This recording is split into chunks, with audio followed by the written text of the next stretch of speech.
এই জন্য কবি বলেছে, আগের মতো শান্তি তোমার এখন পাওয়া যায় কিনা, মানুষ সব পাল্টে গেছে, পাল্টেনি তো জামানা। জামানা ঠিকই আছে, মানুষ সব পাল্টে গেছে। মানুষরা পাল্টাইছে ওদের চরিত্র। মানুষরা 500 টাকার বিনিময়ে বিক্রি হয়ে যায়, 1000 টাকার বিনিময়ে মানুষের কাছে বিক্রি হয়ে যায়। আসুন আজকে এই মানুষদের ভাগ্য পরিবর্তন দুনিয়ার কেউ করতে পারবে না। লেনিন, কার্ল মার্কস, মাও জেডং, ডারউইন আর দাদা বাবু আর ইংরেজদের আদর্শে ভাগ্যের পরিবর্তন হবে না। ভাগ্যের পরিবর্তন করে দেওয়ার জন্য একটি কিতাব এসেছে। আওয়াজ তুলে বলেন তো এই কিতাবের নাম কি? আলোচনা করার নাম কি? আল কোরআন এসেছে। অন্ধকার থেকে আলোর পথ দেখাবার জন্য আল কোরআন এসেছে।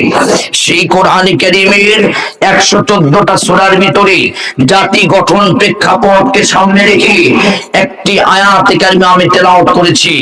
8 নম্বর সূরা, 114টা সূরার ভিতরে 8 নম্বর সূরা, সূরা আনফাল।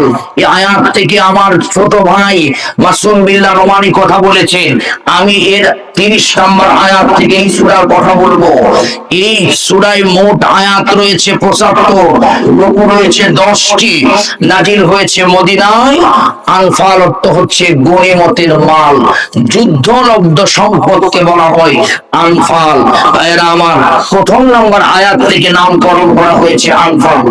আমি টক মিষ্টি ঝাল সব ধরনের আলোচনা জানি, একটুখানি সময় আমাকে একটু করে দিবে, আমি আলোচনাটা একটু গোছায় নিয়ে আসি। আল্লাহ পাক বলেছেন, ইয়াসআলুনাকা আনিল আনফাল কুলিল আনফালু লিল্লাহি ওয়ার রাসূল ফাত্তাকুল্লাহ ওয়া আসলিহু যাতা বাইনিকুম ওয়া আতিউল্লাহ ওয়া রাসূলহু ইন কুনতুম মুমিনিন। এই আয়াত থেকে এই সূরার নামকরণ করা হয়েছে আনফাল। ভাইরা আমার, এবার আসেন শানে নজরুল বলবো, হিস্ট্রিক্যাল ব্যাকগ্রাউন্ড বলবো, সাবাবে নজরুল বলবো। এই আয়াত কেন নাজিল হয়েছে, এই আয়াতের আলোচনা করতে গিয়ে একটা কিতাবের কথা বলি। কামিল এবং মাস্টার্স ক্লাসে একটা কিতাব পড়ানো হয়। কিতাবের নাম হচ্ছে লুবাবুন নুকুল ফি আসবাবিন নুজুল, লিখেছেন আল্লামা জালালউদ্দিন সুয়ুতী রাহিমাহুল্লাহ। তিনি বলেছেন যে তাফসীর করার জন্য কয়েকটা মূল নীতি রয়েছে, তার ভিতরে একটা মূল নীতি হচ্ছে তাফসীর করার জন্য শানে নজরুল এর পিছনে কি ঘটনা আছে সেই ঘটনা বলতে হবে। তার আগে আমি আয়াতের অনুবাদটা করে নিই। ওয়াইদ ইয়ামকুরু বিকাল্লাযীনা কাফারু, নবী বলেছেন, নবীকে আল্লাহ পাক বলছেন, নবী সেই দিনের কথা স্মরণ করুন যেই দিন কাফেররা আপনার বিরুদ্ধে 3টা ষড়যন্ত্র করেছিল। আওয়াজ তুলি আমার আজকের চককুতুব বাজার আল আকসা মসজিদের আশেপাশের লোকজন হাত তুলে বলুন তো কয়টা চক্রান্ত? একটু মিছিল দিতে পারেন না আপনারা? মিছিল তো জীবনে বহুত দিয়েছেন। অমুক নেতার চরিত্র ফুলের মতো পবিত্র, নামাজ পড়ে না 1 ওয়াক্ত, গাঁজা খায় 5 ওয়াক্ত। আছে না নাই? জোরে বলেন আছে না নাই? একটা চার বিনিময়ে আপনারা এরকম সাউন্ড দিয়েছেন। ভাইরা আমার, আমি আপনাদেরকে বলবো, আল্লাহর নামের আওয়াজ দিলে আজকের এই জান্নাতের বাগানে যারা বসেছেন, আখিরি মোনাজাত পর্যন্ত যারা বসে থাকবে, আল্লাহ তাদের জীবনের সব গুনাহ মাফ করে দিবেন। জোরে বলেন সুবহানাল্লাহ, আর জোরে বলেন সুবহানাল্লাহ। শুধু তাই নয়, আমার ভাইয়েরা যারা বসে থাকবেন সারা রাত এই মাটি তার জন্য দোয়া করবে। আকাশ থেকে হাজার হাজার ফেরেশতা নাজিল হয়ে সেই বান্দার ক্ষমার জন্য দোয়া করবে। আমার ভাইরা, তাহলে একটু মিছিল দিয়ে আলোচনাকে, এই মাহফিলকে সৌন্দর্যমণ্ডিত করবার জন্য একটু মিছিল দিয়ে বলেন তো, জোরে বলেন ষড়যন্ত্র কয়টা? আরো জোরে, জোর হলো না, মার্কা কিরে চলবে কিরে, জোরে বলেন। 3টা। 1 নাম্বার হচ্ছে লিউসবিতুকা, 1 নাম্বার হচ্ছে রাসূলকে বন্দী করবে, জেলখানায় ধরে ধরে আমার নবীকে হত্যা করে ফেলে দিবে। 2 নাম্বার হচ্ছে আউ ইয়াকুলুকা, আমার নবীকে হত্যা করবে। 3 নাম্বার হচ্ছে আউ ইউখরিজুকা, আমার নবীকে তারা দেশ থেকে বিতাড়িত করবে। আল্লাহ পাক বলেন ওয়ায়ামকুরুনা ওয়ায়ামকুরুল্লাহ, নিশ্চয় আল্লাহ ওদের কৌশলের উপরে কৌশল করেন। ওয়াল্লাহু খায়রুল মাকিরিন, আল্লাহ পাক বলেন যে ওদের চক্রান্তর চাইতে আল্লাহ পাক বড় কৌশলকারী। জোরে বলেন সুবহানাল্লাহ, আর জোরে বলেন সুবহানাল্লাহ। এবার আয়াতের শানে নজুল শুনুন, খুব মজার একটি আলোচনা ধরেছি। যদি আপনারা বুঝতে পারেন, আজকে আমার ভাইরা বিশ্বনবী মুহাম্মদুর রাসূলুল্লাহ সাল্লাল্লাহু আলাইহি ওয়াসাল্লাম কোরআনের দাওয়াত দিলেন।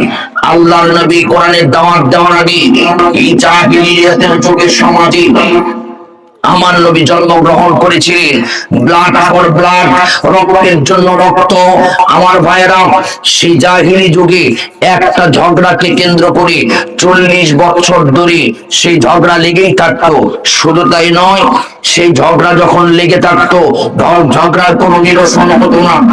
অবশেষে আল্লাহ নবী হিলফুল ফুজুল গঠন করলেন। গঠন করে আমার নবী এই মানুষগুলোকে ভালো বানানোর চেষ্টা করলেন, কিন্তু পাপের একটি দরজাকেও বন্ধ করে দিতে পারলেন না। একটি পাপের দরজাও বন্ধ হলো না। অবশেষে আমার নবী ধ্যান করলেন, করে 3 বছর ধ্যান করার পর কোরআনে কারীম আল্লাহ পাক নাজিল করলেন।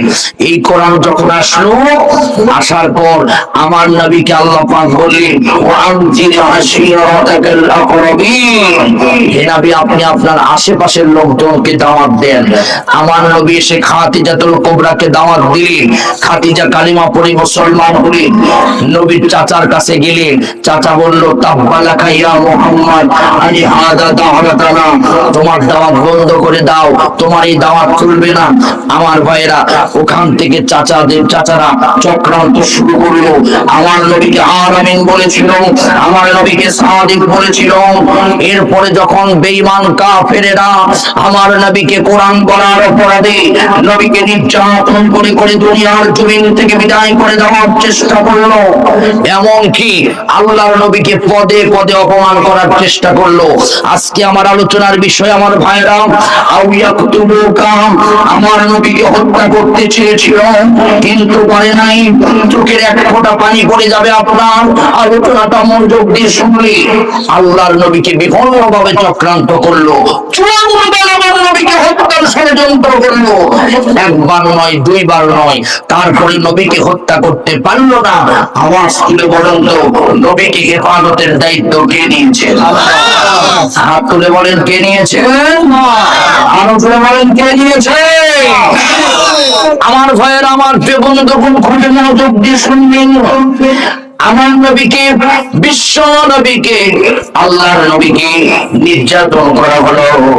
এমন ভাবে নির্যাতন করা হলো, আল্লাহর নবী কাবার পাশে দাঁড়িয়ে, আল্লাহর নবী হাতিমের ভিতরে দাঁড়িয়ে নামাজ আদায় করছিলেন।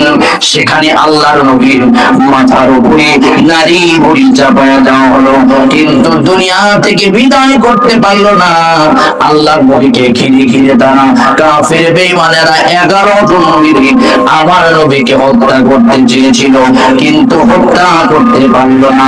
শুধু তাই নয়, আল্লাহর নবীকে হত্যা করার জন্য কূপ খনন করা হয়েছিল, কিন্তু কাফের বেঈমানেরা আমার নবীকে হত্যা করতে পারে নাই। অবশেষে আমার ভাইয়েরা, এই কাফের বেঈমানেরা চক্রান্ত করে বিদেশি চক্রান্ত করলো, দেশীয় চক্রান্ত নয়, বিদেশি ট্রাইব্যুনাল গঠন করে বিদেশি কায়দায় বিদেশি মেহমান এসে আমার নবীকে দুনিয়ার জমিন থেকে বিদায় করে দিতে চাইলো। আওয়াজ করে হাত তুলে বলেন তো, নবীকে হেফাজতের দায়িত্ব কে নিয়েছে? আরো করে বলেন কে নিয়েছে? আরো করে বলেন কে নিয়েছে? আল্লাহ রাব্বুল আলামিন বলেন ওয়াল্লাহু ইয়াসিমুকা মিনান নাস ওয়াল্লাহু লা ইয়াহদিল কওমাল কাফিরিন। কাফের আমার নবীকে কোনদিন হত্যা করতে পারবে না। আমার ভাইরা, আলোচনা আমার লম্বা করে যাবে না। গভীর রাত হয়েছে, মূল যে মেসেজ দিতে চাই, আমাদের জীবন